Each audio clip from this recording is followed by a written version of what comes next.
My name is Patricia. They call me Trish, and I live in Hanford, California. It was very, very hot. The air conditioner was running all the time. It wouldn't cool down at all, and first thing I got to do is get insulation in the attic.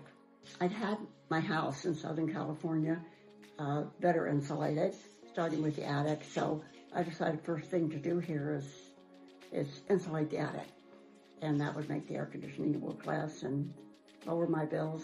But anyway, they came out and they went through and looked at everything and then presented their prices and what they do exactly. And, I just thought it was more reasonable to let them go ahead and suck everything out of there since it hadn't been done, since it was built and put in fresh insulation. It's helped tremendously. But they did scare me when they first said they were going to come through the window and for the vacuum and stuff, and I thought, they're going to leave a mess, but I have to get it done.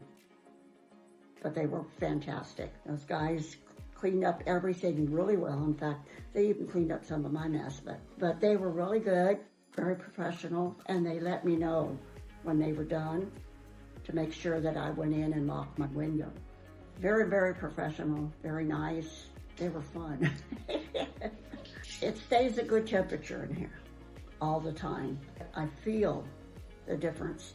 And before, I could turn on the cold water in the kitchen sink and it would come out hot because it's so hot outside here. And so I noticed that right away, that I don't have hot water coming out on the cold side. Yeah, I can feel it. Feel the difference going from one room to the other. Absolutely. In fact, I have already a couple of people that I've told about it and given them cards and told them, give these people a call when you're ready. I let them know that they're very reasonably priced and they're very, very clean. I mean, I was just really amazed. All three guys tramping in and out of my house, and they were just really, they kept themselves clean. They kept everything they were doing clean, and they cleaned up well after themselves. And now it doesn't feel so hot. And I mean, it was even hotter during the holidays. So this made the biggest difference in the world.